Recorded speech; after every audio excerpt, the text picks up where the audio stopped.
Welcome back, everybody. We have the third game of R&R and the Professors. Who will go home and who will, come back? But let's go ahead and jump into the draft. I want to get into this right away. Are we going to see a salty run back again, Trix? What do you think? I hope not. But if there's anything I know about this group of people that we call gamers, is that they are always down to do the unexpected. They are always down to participate in self-harming behavior, such as going into a losing matchup for a third time in a row. We see the Richter ban coming out of R&R. First pick this time, though. But they banned Richter the past 2 games. It's looking like it's going to be a salty run back. Yeah, and now with the phase bans, it's literally just the same exact draft the last 2 games, at least for bans. Like, I could pick up Decker first if they really want to do that, but we haven't seen the support being able to really play that kind of aggressive pick. So I'm actually very curious if they're gonna be picking up Decker here first pick, or they're just gonna give it to Professors, because Professor is just gonna pick that up if it's up for grabs. Yeah, I would like to see not a Severog. Oh no!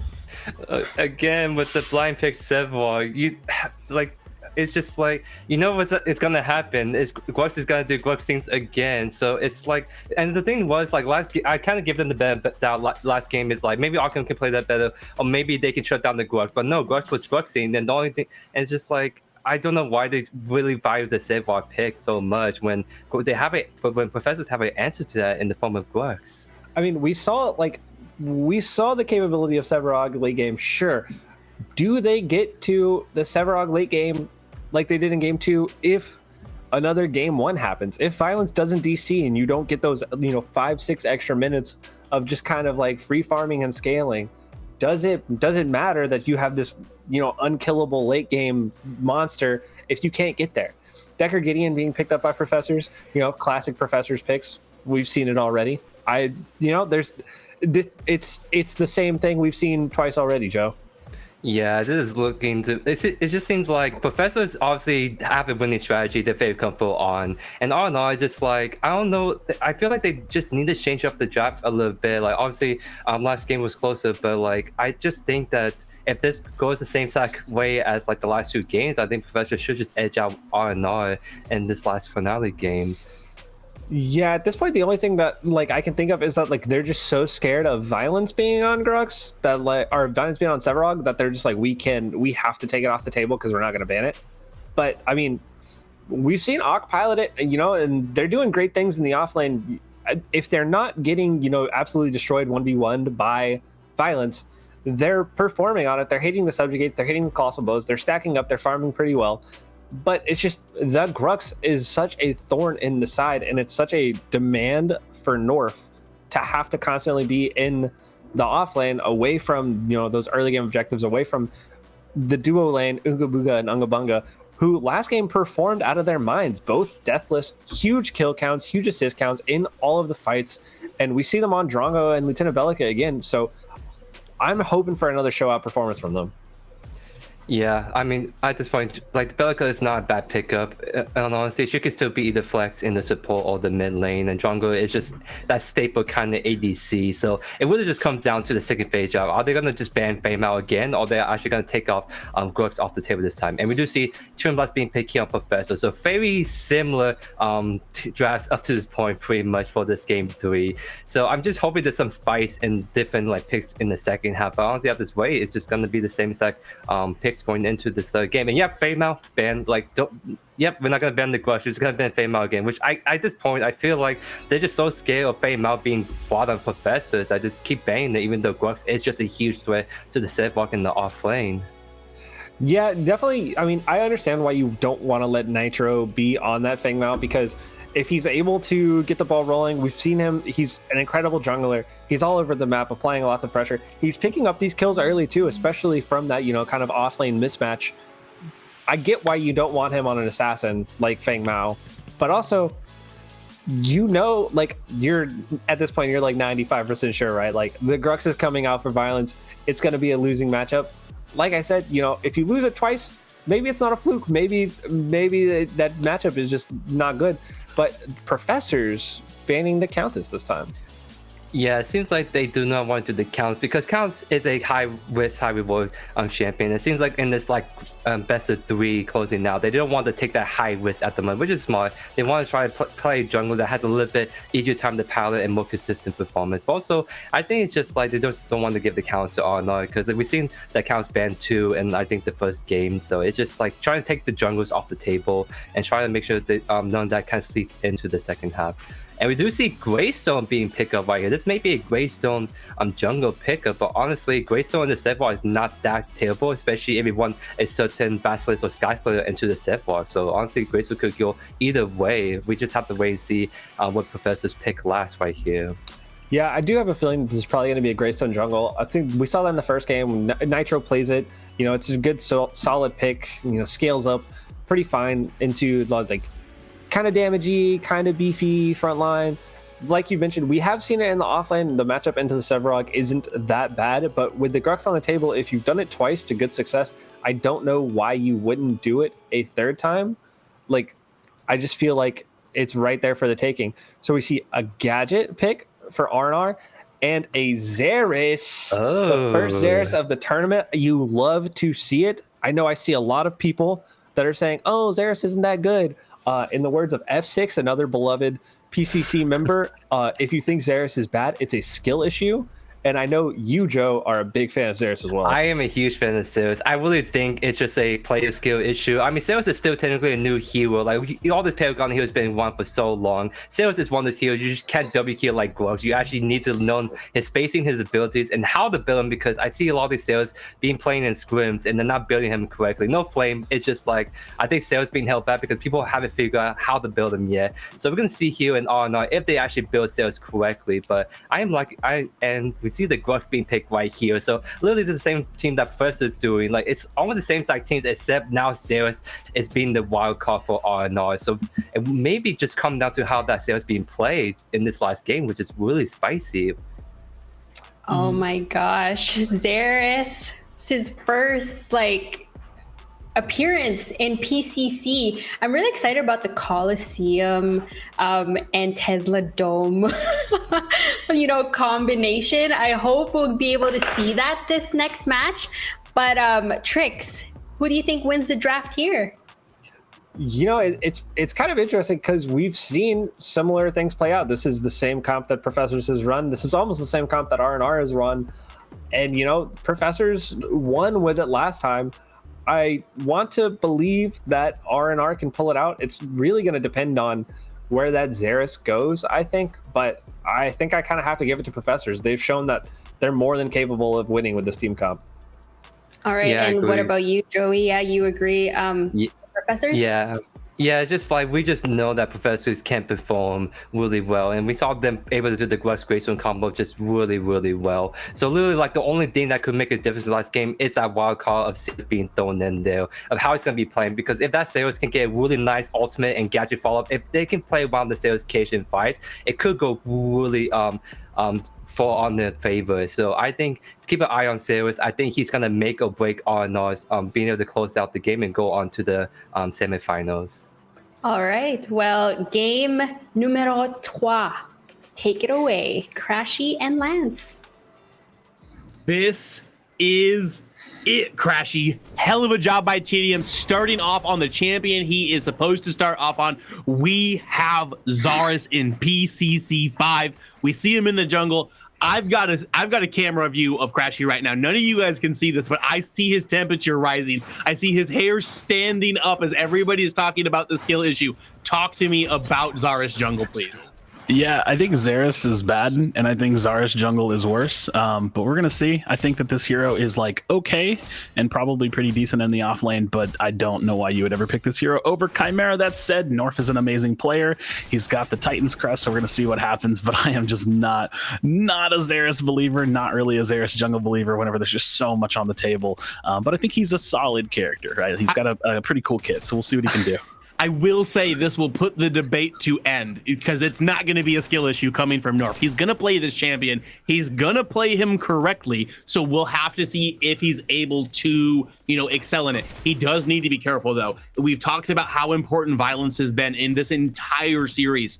Xaris is not a good champion into Grux. I do personally believe that Xaris is a good champion. I think Grux is like the hardest counter to Xaris. You get into that Coliseum with him, and Grux wins that 1v1 against him if he's even with him, and if he's ahead, as Violence has shown that he can do throughout the entirety of this series. He's gonna absolutely eat him, and then that's that really long cooldown of that Xaris ult up until he hits about 16 or builds enough CDR to make it shorter that he's not going to be able to get that additional power onto his stat line.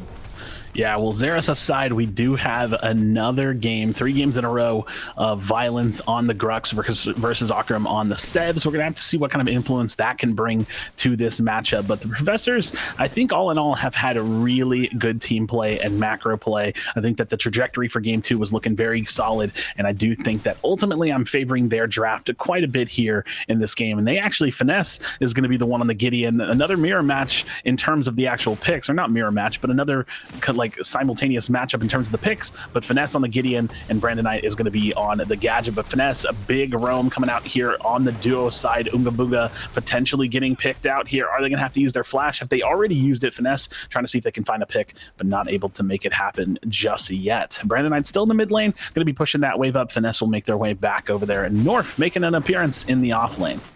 And Violence just doesn't give a darn toot about that, as he's gonna even dash forward in after North immediately leaves the lane. He knows that he is strong, and he knows that there's not a whole lot of potential even in that 2v1 this early in the match. Without a subjugate landing, there's really no potential to hold him down and get Violence killed here. But you just got to take your hat off to this guy. His name is Violence, and all he wants to do is fight. All he wants to do is get into Akram's face, take away that health bar, slow down the passive stacking of the Sevarog. And in both games so far, it's been executed flawlessly. Yeah, I love that we're seeing like the heavy roams and the heavy push coming from Finesse, because that's the first thing that we saw, or a big thing that we saw from Brandon Knight in game number 1. We do see Nitro kind of hanging out on the top ropes, potentially looking for a jungle invade. You do see Brandon Knight a little bit with a response, and Nitro getting shoved out from North. So again, I'm excited though. I got to be honest, because I'm excited to see what North brings to the table with this pick, but also what North is going to build. So I think that it's looking like a queued up Mutilator for item number 1, potentially. We'll see how that develops, but a pretty steady game, and I expect it to be that way for quite some time, because these teams, like I said, I think that they've been pretty even for the majority of the matchups, and then as the team play kicks in, as the roams start to kick in, that's where you start to see it develop further and further. 5 minutes on the clock. You do have those river buffs spawning. North presumably going to be able to pick up this one. We do have Nitro there in response. Nitro actually grabbing it, so Brandon Knight not going to get anything there, or showing up to help, but they're not going to get that there. Finesse is going to find that right river buff. A little bit of a kind of a small lead, small advantage coming out from the side of the Professors here. Yep, gonna get a hat onto Finesse as well. He'll take the torn space, but the hat is gonna travel with him as well. Just a little bit of poke on to Finesse there coming out from Brandon Knight, but really no harm, no foul. Able to pick up both of the second rotations of river buffs on the side of Professors, which is great. Get that early little advantage that you were talking about. Really not that much you're going to get out of that, but it's the snowball. You get it rolling down the hill. It starts small. You take little advantages. You take little leads. And as you push it down the hill, and as you push it into the enemy side of the map, it starts to grow. And that's what Professors is trying to do again in this match. Yeah, and again, Finesse, just with the heavy pushes, does have that level 6 now, so the ultimate will be in hand.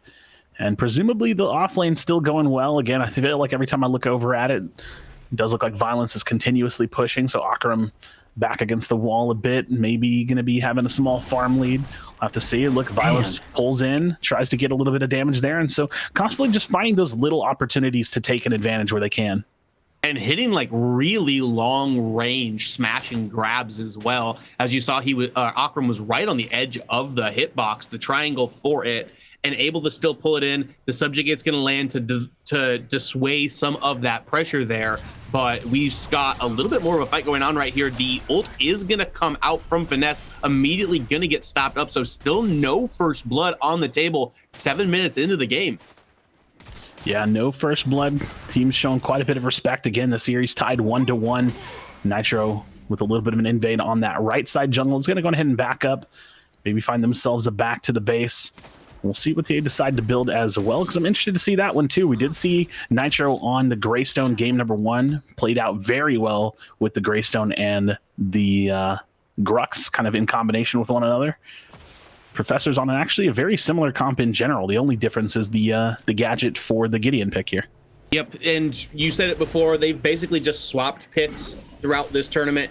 Either the Gideon or the gadget in the mid lane. You know, all of these matchups have gone in the favor during the laning phase, at least it felt like, of that gadget. Oh, you know, one's won each game, with it being 1-1 right now in the series. But it'll be interesting to see how these people play the other champion that they've been going against this whole time. Are they picking up ideas like, hey, you know, when Brandon Knight was on it, he wasn't really out roaming me that much while I was on the gadget. Maybe he's not as strong of a roamer, and since now I'm on the stronger roaming champion, I should be doing more of that moving around. That's part of the reason you see Finesse make that early roam over to the duo lane. They weren't able to pick anything up with it, but he's still applying that pressure, and you miss the shots that you don't take, so you got to be shooting them when you can. Yeah, I appreciate that, Michael Scott, giving me that quote there. But the Survivor special happening here in the duo lane, just freezing the lane. I feel like every time I watch Survivor and Crazy Fool, they're either doing one of two things. They're giga pushing the lane, or they're freezing as best they can. But Ooga Booga Unga Bunga going to be shown up here north. We can see farming in the background there on that red side jungle, and a little bit of aggression coming out, but no stun coming out from Crazy Fool. But Nitro is here. He does have that ultimate as well. He's going to go ahead and flash in, maybe potentially looking to dive, but North here on the response. The counter gank is coming out. North doesn't have the ultimate in pocket. I thought he might try to lock down Nitro there, but there was probably just enough for him that he could have stepped out of tower range, so opts not to use it there. And again, that's the thing about Xerath as well, a very, very long cooldown on the ultimate, so you have to kind of make sure that you're baiting out the flashes or using it to bait out a flash, or just trying to get the best value that you can get out of it.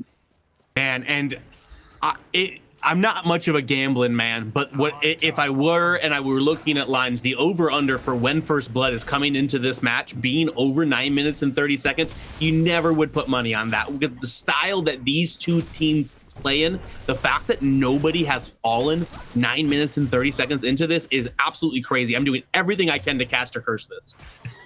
Yeah, North jumps in, does drop the ultimate as well. Crazy Fool not going to be able to stay alive. First Blood going over on the side of R&R, and that's going to be a nice pick there. Now, the craziest thing is I don't know who got the kill, so it's hard to say if Xerath is going to get the scaling out of that or not, but after some patience, after some time, Crazy Fool getting low enough, and here it is, the slam down. We can see that on the beautiful replay brought to you by the PCC. Beautiful production. We love you guys in the back there.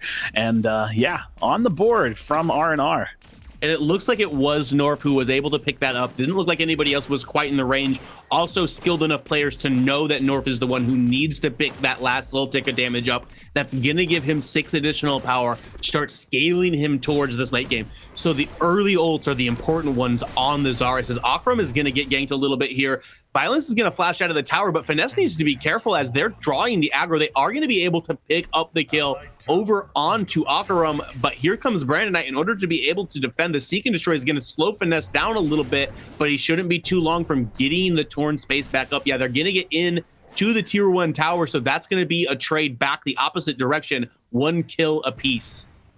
Yeah, trading out some flashes there so that at least can kind of keep the timing there. And it does look like Professor's Nitro, Survivor Crazy Fool going to be jumping on the first Fangtooth. So they had a lot of response on the right side of the map. You could see Brandon Knight making his way and still, you know, going to be making an appearance in that right lane just up until now. And Professors want to put themselves on the board, and they are going to do so successfully. The first Fangtooth going on the side of the Professors, 11 minutes. And again, I still think we're only like, what, maybe 1 or 2 kills into this game. But North trying to find the response. The Tesla Cannon going to be coming out as well, so it looks like R&R trying to make something happen here, but Finesse jumping in, has the black hole. Violence is going to be right on top of it. Brandon Knight is going to drop down that little slow, the root there, but Violence just going to go ahead and walk around that, spin around the edge. Nitro here on the response, so they're going to look to take this over. Professors making it happen big here. Yeah, winning the neutral game war early in this. They got that first Fangtooth. They thought they were going to be able to get it for free for R&R with the fact that the other members were distracted, but the Black Hole and the Grux just come out, and they're enough to be able to stop it, kill both of the members as well, and now that's the mini prime over for Professors, really shifting into third gear here in this game 3. Yeah, I mean, I definitely think that it's not too crazy to say that the Professors are just firing on all cylinders when it comes to their communication, their teamwork, and so R&R has kind of had their work cut out for them. They did find that win in the second game, and they were putting it to them in, I want to say, the early part of game 1 and game 2, but right now it's definitely Professors that are in the driver's seat. Nitro showing off the Greystone jungle, which I really, really like, because I think Greystone probably personally for me one of my favorite junglers, and he doesn't really get picked in that role. He doesn't provide a ton to the actual jungle in terms of his presence in the early to mid game. So he doesn't have a great gank presence, but as he kind of transitions out of that into the team fighting phase, into these neutral objectives, that's where I think the hero really starts to shine. And again, we're seeing the same builds coming out from Nitro and Violence, and already a small farm lead going in the way of the Professors. Yeah, and we got to talk about Finesse right now. Finesse 2, 3, and 0, 104 CS, already has that combustion online.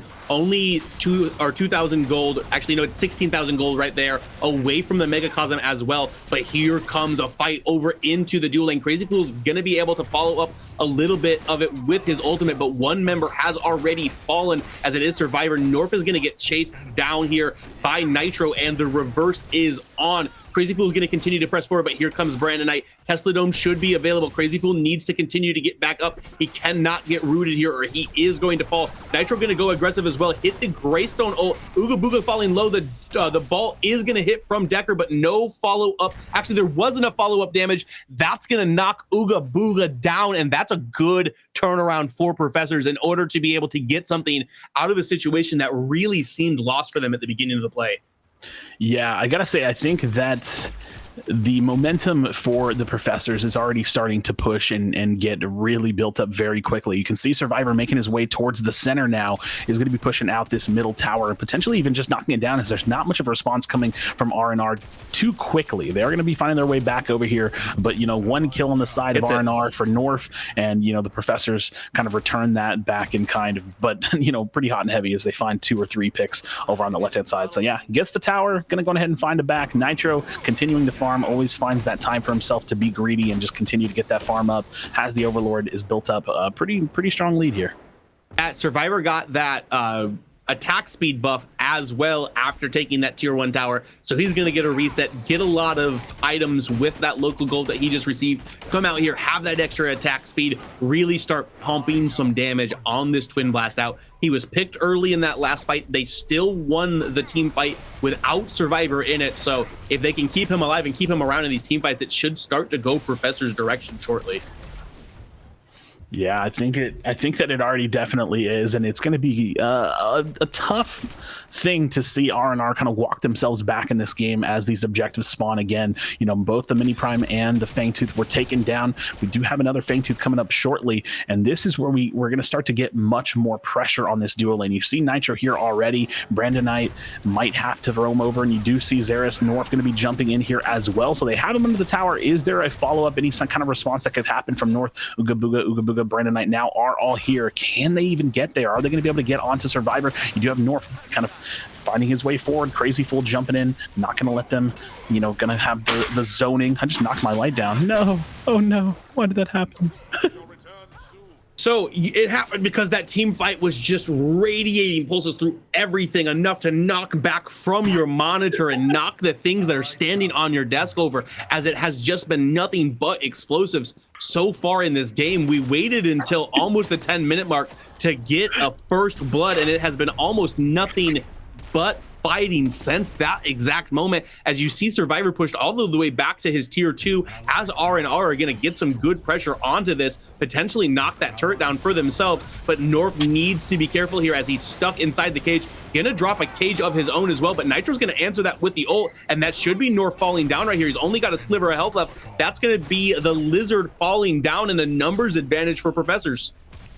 Just guess that I don't like Xera's jungle so much I have to break things in real life, but Professor's putting themselves in a very dominant position here. They're continuing to push this lead further and further, now finding themselves that second Fangtooth. And if this just continues to go this way, there's not going to be much that R&R is going to be able to do. I don't know what the exact kill count is currently, but 2 Fangtooths up. We're probably going to have a mini prime spawning here soon if it's not up already, that they're going to be able to rotate to, find that potential, use that to take down a tier 2 or just to keep the lane set in the the sides that they want to be on, the forward position, find themselves in the enemy jungle, and they're going to be able to steal more and more farm. And that's, I think, the fear here, is that if they are able to kind of take this lead that they have, 6 kills to 2, 4 of those being on finesse, they're going to be able to invade and steal farm and invade and rotate and find picks and just continue to push this lead. So R&R kind of in the position they're in now, it's so tough to come back naturally. It's more of like Professors needing to make a mistake on top of R&R having to make a really big play happen. And Violence is up almost 40 CS over Akram at this point. Once again, that tier 1 is down in that lane early in this game, giving Violence what he needs in order to be able to roam around this map and move to where he wants to. And the peeling that is coming from Crazy Fool and the team play that you are seeing with Professors, as now they've got that black hole to work with within their ults, in their team fight as well. They are executing this very well. Got their eye set on this second mini prime of the game as well. Try to even that score up, get that local goal or that global gold evened out. Yeah, it does look like the mini prime going to go on the side of Professors. And the question is, what do they do? Yeah, exactly. Yep. What do they do with it? Because if you give it to Violence here, he's going to be able to go into Grux brain mode like I talk about. I swear, I just love talking about this because I feel like it's just what the Grux wants to do. If you can just get a strong lead and then just consistently push this off lane, there's not many people on the other team that can actually deal with it unless they're fed themselves. So Violence has that potential to just split push and keep it constantly running down lane. Akram, can't really clear. Actually, nobody can probably clear as fast as Violence can, and now that's going to really open up the map for the Professors. Now, it actually even so much so to the point of I wonder if that's a reason why they like Grux. Just keep that off lane push, keep it shoving, and then bring a strong fight presence to the team fight as well, because we really don't see a ton of competitive Grux, but Survivor, Nitro, Crazy Fool pushing out this tier 1 tower, and again, we're in that position where they just already have so much of the map open for the side of the Professors. And another chef's kiss, they give the entirety of the local gold to Survivor. But circling back to Violence, I think this is exactly what Omega Studios was talking about the other day when they tweeted out one simple word that everybody relates to when all they said was Grux. There was hindsight for this. They knew what the buffs that they gave him in this last patch that they knew PCC was going to be played on could potentially do for him, and we're really seeing Violence put it on display.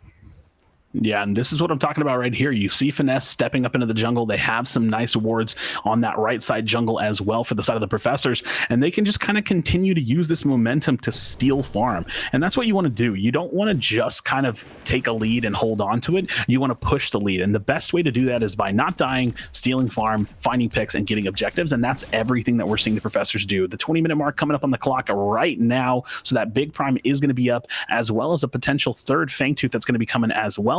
And again, I think if all of these objectives just continue to go unanswered, there really isn't much of an opportunity for R&R to come back from this. But we'll see what they can do. They can just kind of play it safe. If they can play it safe just enough to continue to get farm, then that will kind of baby step them their way back into the game. But it really is going to pivot around those objectives and not allowing the Professors to take too much for them for too little return. Yeah, and they got to get good picks. They already have the Sevarog who is going to scale just by getting CS. Norf isn't going to scale from getting CS. He needs to get kills, and he needs to get kills in his ultimate. And if they're able to continuously elongate this, get Norf to the point that he's gotten 4, 5, 6 kills from within his ultimate, there's a chance that that can happen. However, they're not anywhere near that right now. I believe Norf has only got 1 stack from his ult so far. I believe he has died twice at this spot as well. And that is exactly the strengths that Professors are trying to play into for themselves. They have to keep this newest champion, the Omega original champion, down. They have to keep this Grux up, and they have to win through all of their lanes. They have to play as a team, and they have to take smart team fights. Yeah, it's to just speak to the Zaris jungle a little bit more. I don't know if it's the build that really enables the character. I don't know if it's just the fact that the professors are firing on all cylinders, but I'm just really not a fan of it. I do think that something like a Chimera or even potentially a Crunch could have brought something more to the table in terms of the team comp, but they definitely have a team comp that can scale. We see some Sapphire's Mantle on the side of R&R, but a fight breaking out on the left-hand side. Nitro diving in deep, has that ultimate, is going to go ahead and drop that down. And Akram, I think, potentially using the ultimate blow there. Yeah, the Colossal Blow not really landing, but it does look like the numbers are in favor of R&R here. So we do have North really deep on this side, but Survivor dropping that ultimate, coming down, and you do see Violence now just doing Grux things crazy full, using the boots, pulling them all in. Big stuns coming out, but that's going to be a turnaround from Finesse, as well as the mid laner Brandon Knight dropping the Tesla Dome. So much back and forth, a huge scattered fight. Violence not able to stay alive. North barely sticking it, but look at this. Survivor, the man with full health, crazy full coming in off the backside as well. And this looks like Professor's fight to clean up here. Wow, really good turnaround from Unga Bunga in this. It didn't look like there was going to be anything left for them. I actually thought Survivor was just going to walk in there, clean that entire thing up. They're able to turn that around, end up going for a 3-for-4 trade right here. Akram still looking like he wants to be aggressive, but he needs to be careful. He does have quite the health bar. Finesse is going to be able to drop some pretty big rocks if they get too close, but they are going to pick Crazy Fool up as well. Turn that into a 4-for-3 in the fight in totality there, kind of evening up the gold. Yeah, as soon as I said what I said about Survivor jumping in to finish the fight, he gets completely obliterated, so not able to stay alive there. Akram is going to be holding down this inhib. But yeah, R&R, if you're in R&R's position, that's more or less what you want. That said, Nitro and the Professors, they've respawned, they've recollected themselves. Now they're finding themselves a Fang 2-3, and that's not good. So R&R getting some nice, much-needed gold and, some advantage and momentum kind of leaning back their way. But in that same breath, now you have Fang 3 on the side of the Professors. Yeah, R&R is looking a lot more like stress and hair loss right now with the way that this game is going for them. Their tournament life is on the line, and they are starting to fall pretty far behind here. They did end up having a good team fight there, but they got a pretty advantageous start to that, caught a couple of the members of Professors out, and Professors was still able to more or less turn that team fight around. Now that they've got that third Fang Tooth, they've got that addition to their armors, they've got that addition to their damage. It's going to be so difficult for R&R to win these team fights. Yeah, it definitely is a tough position to be in, and that's the thing too with Greystone. Like I've said, Greystone, he's not the best jungler. He's not the best jungler in the sense that he's got a strong gank presence or he's going to do much in the early to mid. But as this character scales, he just gets harder and harder to deal with. And this is also a Greystone build that is inherently built around damage. He's got some health, so he's got some additional effective HP in total, but he's not really a tank. He doesn't really lock anybody down. He dives the back line. He stays in the fight. He forces your positioning, and then ultimately he forces you to use cooldowns. And that's such an important thing about Greystone, is that he just creates a lot of space and creates a lot of time. And I think Nitro is showcasing some of the strength that this character really can bring, and probably a big reason as to why I think this character is pretty underrated in the competitive scene. I agree with that. We did see a decent amount of Greystone come out during our seeding round, but not really until we were getting into our later matches in that day did we start to see him a decent amount of success onto him too. We saw Pinzo play him twice earlier today as well, to varying success in his games. Made a couple of really big plays where it kind of showed that he wasn't very item dependent and you didn't have to be very far ahead. It was about wasting other people's resources, which harps back to what you were just talking about with what he can do. But North needs to be careful. He's going to have to flash out pretty much immediately, and the chase is kind of on for him.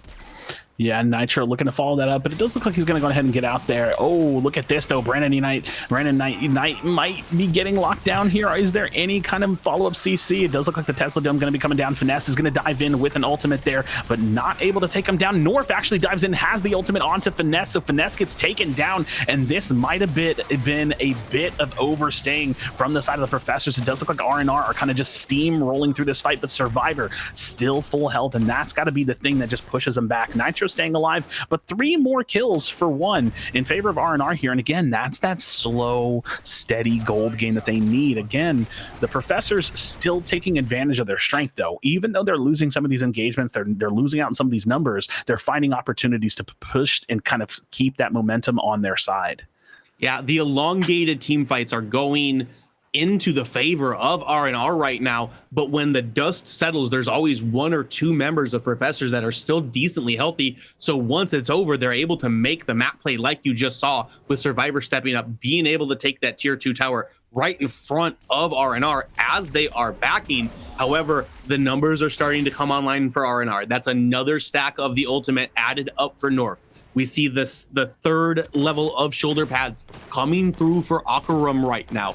It's gonna get harder and harder and harder to kill the members of R&R. They've got the Bellica who can put the drone down, start sucking that mana out of you, start damaging you when you start using your abilities, and it's starting to come through. The Tesla Dome got into a good spot there, ended up having to stasis, getting dropped by Survivor at the very end of it, but these team fights are hanging on a thread and is gonna be about who executes better at this stage in the game.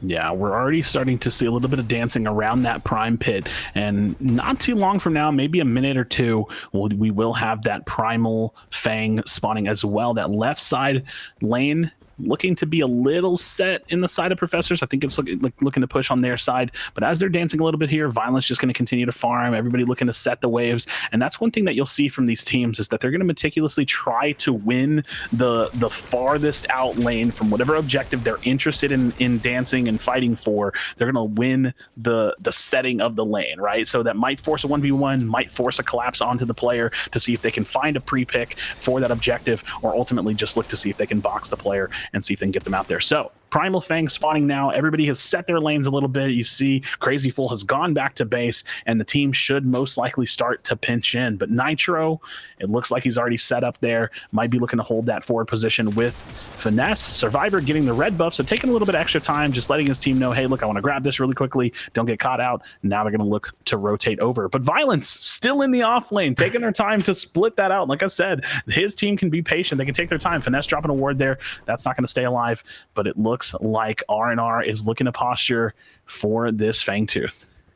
Yes, got to get in there, start winning this vision, especially if they know that Violence is on the other side of the map. You see him starting to roam in. You also see that the blue buff is already on Finesse, so both of their respective damage dealers, red buff on the ADC, blue buff on the mid laner. Professors is primed and ready to take this now, as well as Survivor is going to be close to catching up, and Violence is getting in. Look for it to pop off like a champagne cork in just a second here. Yeah, neither one of these teams wants to be the team that starts it. And again, luckily for the side of the Professors, they took their time, gave Violence enough time to go on ahead and set that right lane. So that lane is kind of pushed against them, but neither team has much more of a massive lane advantage than the other in terms of the set lanes. So dancing this is really going to just come down to finding the right pick, finding the right moment. And you can see, unfortunately, for Professors here, they are standing directly on a ward. So you have what looks like Finesse on that left lane. Yeah, there they go. They sweep that out. No free pick to happen there, but they do have the potential to split up R&R by setting these waves ahead of time, right? You can already see it. R&R is spread across 2 lanes right now. They still have that far right lane is set for the Professors, and Violence is going to stay in mid. He's going to rotate toward mid, clear a wave, boom. And that's the strength of Grux. Watch this. Clears the wave really quickly, boom. That's the strength of Grux. And keep it pushing, and then push R&R in an unfavorable position, uncomfortable position, maybe to find a pick. This is a great time for a tab, as we see Violence is going back to the base, gonna probably finish up a good part of it. Got the Stonewall online. Looks like he may be going into the Mutilator as well, but he is on 3 items, a very big boy. You see Finesse on 3 items as well. Survivor himself too. Got the Perforator, the Infernum, and the Mind Razor. Love that he's going a little bit of an obscure Twin Blast build. That's not what I'm used to seeing him on. I know he's got a lot of ability with the on-hit, so love seeing the versatility out of different ways that you can build champions, but we are still just posturing. This is primordial Fangtooth. This is a big one. R&R's got to get in here. Yeah, R&R does have to get in there. It doesn't look like North is super close yet, so they might be looking to burn this, and this is one thing that Professors do very well. They start the objective, they turn around, they go for it, and looks like the fight is breaking. Finesse dropping the big black hole on top. Akarum trying to get in the back line, but Survivor staying very close to Crazy Fool there, getting as much peel as possible. Finesse getting out there. Nitro pops the ultimate, and again, creating so much time on that front line, back line of R&R, and you can see Nitro is still alive, staying healthy, keeping Survivor alive. They find at least one pick for either side of the teams, and ultimate. It's breaking evenly, but I want to say that Professors has really good discipline at starting an objective and then turning and taking the fight. They know they can't full commit to it, but it doesn't quite go in the way that they want, where they find 2-3 kills and turn back on it. So we're going to reset waves, buy our new items, and go and do this song and dance again. Yep, and they're going to rush straight to it as the members for Professors are there before R&R are able to get the whole reset off. As you see, most of R&R over by their red buff here. Gonna have to see how fast Professors is going to be able to rush this down, but I don't think that R&R is going to be here in time. They might dive in on this one. The biggest thing about this now is that it does look like R&R is going to come in. Nitro doesn't have his ultimate to try to turn this. His health was already very low, and it looks like R&R might be able to take this fight in a definite fashion. As you see that Tesla Dome coming down, Finesse trying to find themselves to the back of the pit. They have to jump out here. Nitro had to jump out as well, and a really risky play from the Professors here to start this objective when it's kind of a refight position. So R&R turns this around off of the decision for Professors to force this objective. Again, Nitro, when you're the jungler stuck on an objective, especially one of these bigger objectives, the bigger primes, the bigger Fangtooth, you are basically sacrificing your health bar for an opportunity. You're sacrificing your health bar so that way you can take the objective. You're sacrificing your health bar in order to bait the objective and then turn and fight. But North is now forcing the prime. Nitro wasn't able to turn and use an ultimate because that was a refight territory. That was a repositioned post ultimates, and now R&R might potentially be in a massive driving seat, taking so much momentum to finish out this game. Yeah, if they are able to knock this down, get these double buffs, it's going to completely flip this game on its head, and that's exactly what you see happen. So just one small mistake by Professors taking that early Primordial Fangtooth is enough for R&R to capitalize on it, and just like that, you slip away, you slip up one time, and a team with the skill that R&R has, especially in their jungle role, are gonna take both the big buffs from you, and it's gonna put Professors into a defensive position. Yeah, a defensive position, you can already tell that whenever an opposing team has the double buffs against you, the orb buff, the primal blaze, you're losing probably everything up to maybe an inhib or two, because it's just so hard to hold. But the Professors, they still have some of their towers. They might be able to push out here a little bit and at least stall some of this push, so that way some of these timers on these buffs can go down. Finesse is not going to probably be able to stop a big push on this mid wave, but you know, the clear from Gideon's pretty good, so we're going to see what they can do. And again, the same thing from Violence. Violence on the Grux has incredible clear, so if we don't see a nice, coordinated, well-planned push from R&R here, this could just be a goose egg. It could be nothing, so we'll have to see what they decide to do here. And I was impressed last game when at 25 minutes they had both of their tier 1 towers. Well, Crash, it's 35 minutes in this game, and they have their off lane and their mid lane tier 1. Probably going to lose them at this point against the double buffs, but still really impressive to still have that at the spot. Both of them are going to fall pretty much simultaneously. Akka's going to take a look at this tier 2 as well. They're going to have to send a member to try to stop Akka, or she's just going to push this down. Need to get a response out of Professors here. Yeah, Nitro's going to pop in, but it's going to be hard for him to clear that lane. Violence is going to come to try to give him a hand as well. Yeah, and that's the thing with Ak versus those two heroes specifically. Lots of mobility, they can just walk back, but it does force them to deal with it. And again, all these towers pretty much up onto the inhibs. They're basically fodder. You know, you have these big, massive buffs. They're pushing down the lane. You can see Ak is going to be pushing that right-hand side as well. And I expect at least 1 to 2 inhibs to fall here, or a potential massive fight to break in favor of R&R. But we'll see how the Professors play it. They have to be a little bit passive. They have to be a little assertive as well, because they don't want to give everything for free. So you have to kind of step forward, wave clear, put out some damage, take a step back, and rinse and repeat. So we see Violence kind of dealing with Akram on the right hand side as best as he can. We'll see how the Professors look to defend this inhib. Yeah, and they're gonna have to be careful about it, especially at this state of the game. 35 minutes, and these death timers are long. Have to clear these waves, but they cannot step up into something risky. If 1, maybe 2 members of Professors gets picked, that's all R&R is gonna need to see that the kill switch has been engaged, and to just funnel down and take a team fight, knock the rest of the Professors out once they have that numbers advantage, and they'll be able to end the game. And here comes Akram. Yeah, Ock diving in the back line. That see Survivor very low. North dives in, finds the pick onto Survivor, not able to stay alive, but North most likely going to fall from that as well. Nitro Violence holding together that front line. Nitro dropping out the ultimate. Violence swinging away as they do. Crazy Fool trying to support them as best they can, and they don't quite have any follow-up damage here, so this is a tough position for the Professors to be in, but only really losing the one inhib. They might be able to defend this right side inhib if they can, at least as long as they can, and you have to assume that some of these buffs are looking to fall off. So the Professors, all things considered, a pretty successful defense. Even if they do lose this inhib here, they've done a pretty solid job at keeping it together. Violence is able to wave clear that. You got Nitro there to help out with that combo as well. Unfortunately, they are going to lose that inhib, but the Professors, they're living to see another day, and we do see some of those objectives starting to respawn here in just a bit. I do think that Primal Fangtooth might be on its way back up here in just a little bit. Yeah, it looks like it's like about 10 seconds before it's gonna respawn, and we'll just do the song and dance over again one more time. Expect there to be a fight and a contestation around it. However, don't be surprised if it's R&R who are the ones engaging this and putting the pressures on Professors in order to be able to answer it. Since they've got 2 inhibs down, the waves are going to be continuously pushing into Professors. They're going to have to hold somebody back in order to be able to protect their core and keep that up, and that gives R&R the window they need in order to be able to jump through it and start a second Primordial Fang fight.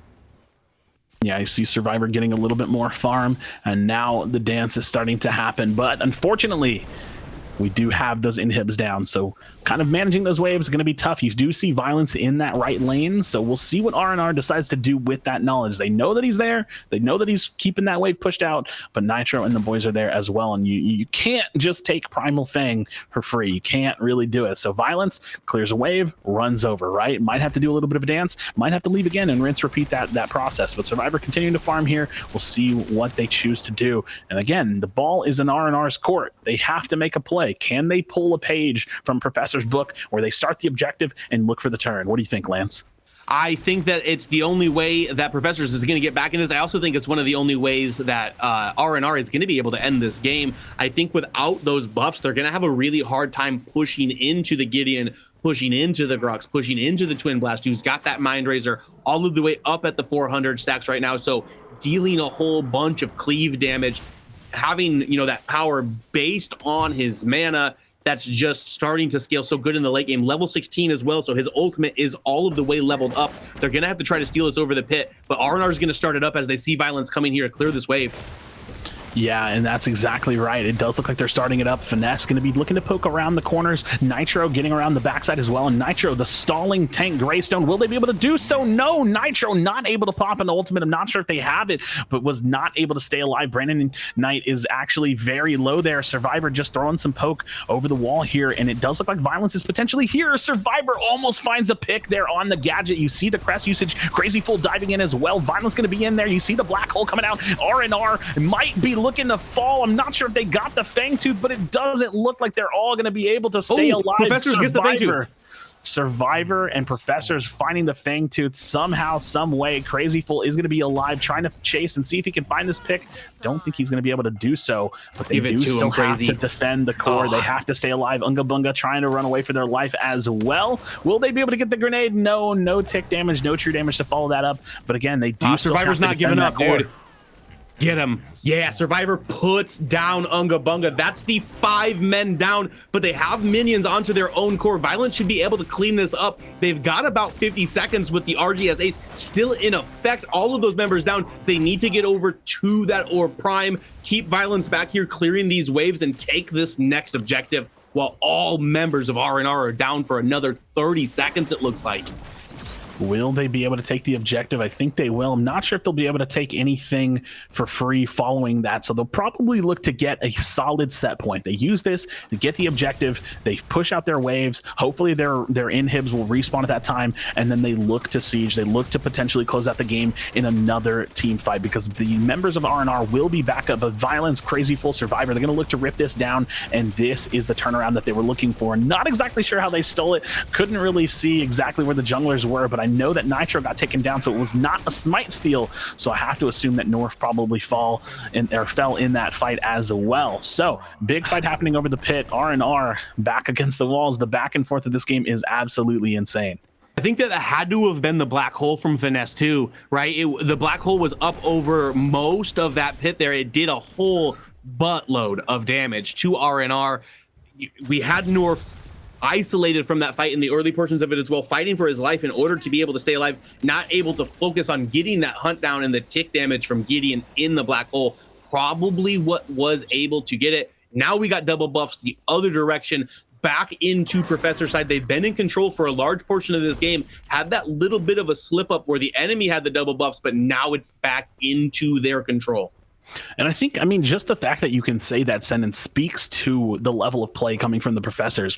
Most of the time when a team gets the double buffs, you got the Primal Blaze, you have, you know, control of the Orb buff as well. It is incredibly hard to defend against. So the Professors, really good discipline, really good communication, the positioning from them when they're being defensive, not to lose too many people at once. They can find their trades the best they can. Now they're looking to siege. Professors, I'm not sure how much longer on the Primordial Blaze they have, but they do have the double buffs for a little bit longer here. The most important one in terms of sieging, looking for an inhib, is going to be that prime buff. So we see them splitting all three lanes, Violence kind of rotating back and forth between the left lane, or the right lane and the mid lane, and looks like this left inhib might be the first to fall. Yeah, and all of the inhibs are back up for Professors as well, so no super minions pushing back towards them. Really great peel from Violence there as the Colossal Blow was about to take Finesse into the tower. You see Nitro diving all of the way back by the core into the fountain, but the members of R&R are back on their heels. Survivors moving in forward. Akram is able to get away from it, but the members of R&R are falling. Only 3 of them left. You see the 80-second death timers up on the screen for R&R. This should be Professors being able to walk it in here as 2 of the inhibs have fallen. They have the minion wave as well, and they're onto the core looking for that semifinals, and our 7 seed is gonna take out our 2 upset city, Crashy. 2 quarterfinals shown on stream, 2 upsets. How did that just happen? See, quite frankly, the thing that you need to understand is the Professors are the best team in the game. You know, I see a lot of things from the Professors, and one of the things that I see is the communication. The communication coming from the Professors, it's unmatched. Quite frankly, I think it's true. You know, when you're watching Crazy Fool, he's playing the decker, he throws the balls, he has the stuns, and more importantly, he likes to build a cage, he likes to build a wall. It's incredible, it's an incredible wall, and it's a very phenomenal performance. It's hard to follow up a performance from the Professors, a vocal performance like that from you, Crashy. I am so glad that both of our quarterfinals have gone to 3 games. We're going to get a little bit of a recap from our desk here before we move into our semifinals. All 4 teams that we will have tomorrow are set. Our dog is going to give you some of the details about it. I'm going to take a series off. I'll be back for the last one today. You'll see Crashy and my good friend F6 for the next one, and I'll see you soon. Oh my gosh. When did Trump get here? GG's Professors. Violence found a hotel room for that Wi-Fi. Like, Joey, you talked about how strong Xeris is as a hero, but what happened in game 3? Well, I was so excited because I seen North bring out the Xeris jungle. It's not the best jungler, but there's a way to make it work. And unfortunately, I think there was 2 main issues. One, North was playing Xeris like Chimera, which is not like necessarily bad. You kind of want to dive and get all big man cages, but when you're doing that and getting no follow-up, there's just no point in doing that. So I think North was just too aggro on Xeris, and I think he was dying a lot more than he should have. Second part is the build made me really sad when I saw it. Doing the augmentation for it and doing Citadel, I don't know what's going on with this build, but that's not how to build Xeris correctly. So that kind of made me a little sad that we haven't seen a proper build from these guys yet. Okay, but Trix, what are your thoughts about game 3?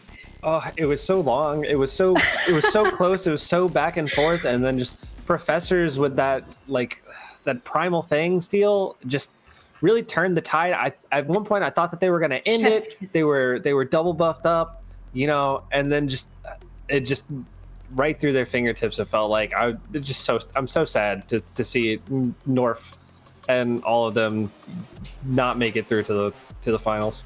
Yeah, they were definitely one of the underdogs that we didn't expect to, you know, get to this part in our competition. But anything else you'd like to add, Joey?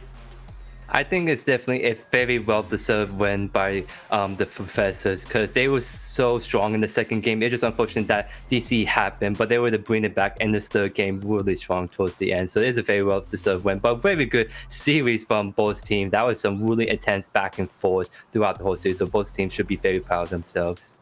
I think this will be the last of today that we'll see you both. How do we catch up with you, Joe, yours truly? Of course, you can find me on YouTube. I do my daily kind of stuff on there, but also I have a Twitter page. So if you guys have Darko enjoyers, I do occasionally post pictures of them. But yeah, Twitter and YouTube is where you find me. Thank you so much for being here. And Trix, what's going to be your spiel this time? You can see me tomorrow, same time, right here on the PCC Twitch channel, doing this again. That's right. You know, tomorrow is our third place match and grand finals to see who will, you know, I said this earlier, but who are the biggest Giga Chad gamers in PCC and who will take part in that $3,500 juicy prize pool. Don't go anywhere because the next series that we'll be watching will be FFG versus Even Worse Timing. Let's take a break.